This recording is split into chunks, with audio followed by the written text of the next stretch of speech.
Hey, Chef. Good morning. How are you doing? Morning, Bobby. How are you doing? All is well, sir. I'm running a little bit late, stuck in traffic, but I should be there in about an hour's time. Perfect, Chef. Just working on some costing. So I should be done in 30. I look forward to catching up with you soon, Chef. Look forward. I was great as a father, but I never got any time with the kids. My wife got pregnant the second time. We learned about Paish coming in, but having a small stomach, a small brain, it meant that we could have had a lot of challenges. We decided to go ahead with the child. The doctor told me in so many words, he said, you should know what you're feeding your child. But I didn't know anything about nutraceuticals. I didn't know much about food. I shifted so that I could give her time. I also shifted because I felt that I was burning myself out completely from the industry.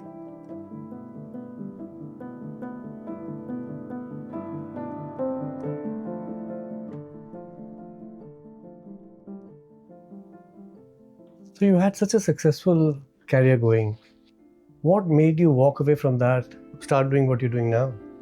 You were right at the pinnacle of your career. You were such a young executive chef. You had achieved so much already. And you then just decided to shift your gears and move somewhere else? So I think there is a culmination of things that we work out. Yeah. All I knew was when they measured the brain and the stomach, the size was smaller. Okay. So the child actually transformed our lives. So when Qaish was born, this was in the month of July, 3rd of July she was born. By 10th of July, she had lost 17% of her body weight.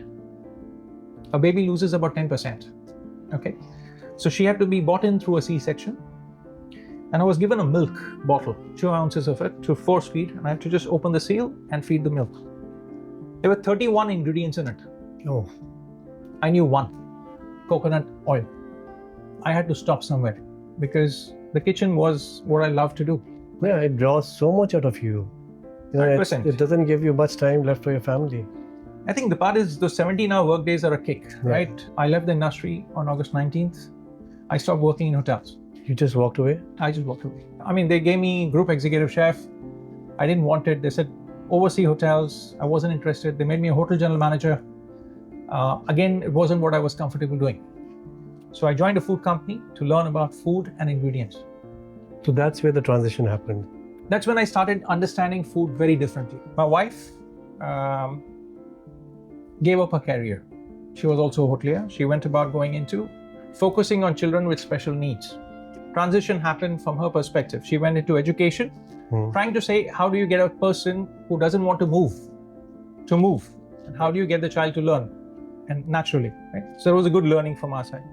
When I got into ingredients, I started finding out that it was a different world out there. So as a parent, I wanted my children to love nature. Exactly. So nature was interesting, but then I had to work like a farmer to start understanding ingredients.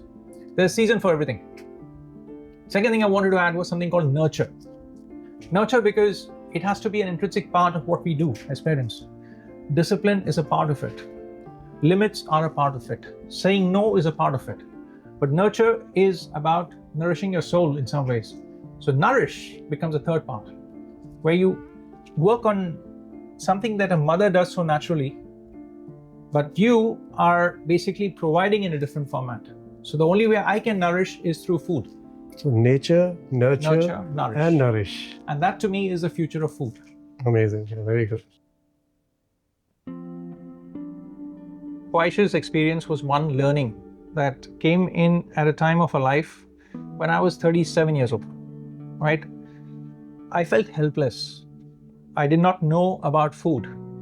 And then I started questioning what was food that we were consuming. And my eyes are only opening wide because I'm looking at the understanding of a basic premise called food. So with Qaish, I had a desire where I wanted to go about working on something called future of food. The basic premise is what? Look at food, look at labels, take the right decisions based on your body type. Human beings, the people who are going to live to the age of 150 are already born, chef. Right? Yeah. Right? But we are talking lifespan. Yeah. I'm interested in health span. I think there's gratitude in the fact that I was able to move ahead So I think the most beautiful part is that now both my kids are in college. So Garima and I, we travel quite a bit. We were recently in a place called Cyprus, in a place called Larnaca. 450 people, 22 places where people could go to pray. And everybody eats the bread that comes from the same bakery, which is blessed by the priest every day. Wow. Come to think of it, how simple it is. Is it a small village of 450 It's people? a village in the mountains. Okay. And when we are talking to the people, they meet every day as a community. They cook together at times. So those basics that you're talking of community, building a thing, part of it is interesting. It's a place where you can't have a car to go through. So you don't have a choice but to walk. Yeah. And that's why people are healthier. I get to be in worlds that I've never been to. I get to be in countries I could never think of going to. And I get to do what I love to do.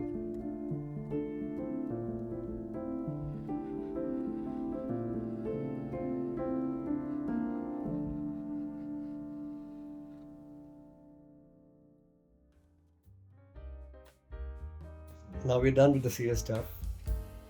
This is a rapid fire round, so there are no wrong answers. Perhaps one wrong answer is there. Okay. You've fed thousands of people. What is your ideal breakfast? That is, if your wife lets you somewhere near the stove. So my wife allows me to grow vegetables. They come and on my plate. Fruit, something from the garden that goes about coming in a bread or something, just works perfect for me. The meal that stays rent-free in your head. I think somewhere along the line, the dal chawal, I'm that kind of guy. Different choices, different timelines. If you were given an option, what would you have been if you were not a chef? Chef, I have very steady hands. If you ask me what I wanted to do, neurosurgeon. Glad it didn't go that way. Good to have you as a chef. Okay, the last one. Someone watching this show, a young kid who wants to get into hospitality, what is that one bit of advice that you'll give him? Quick one.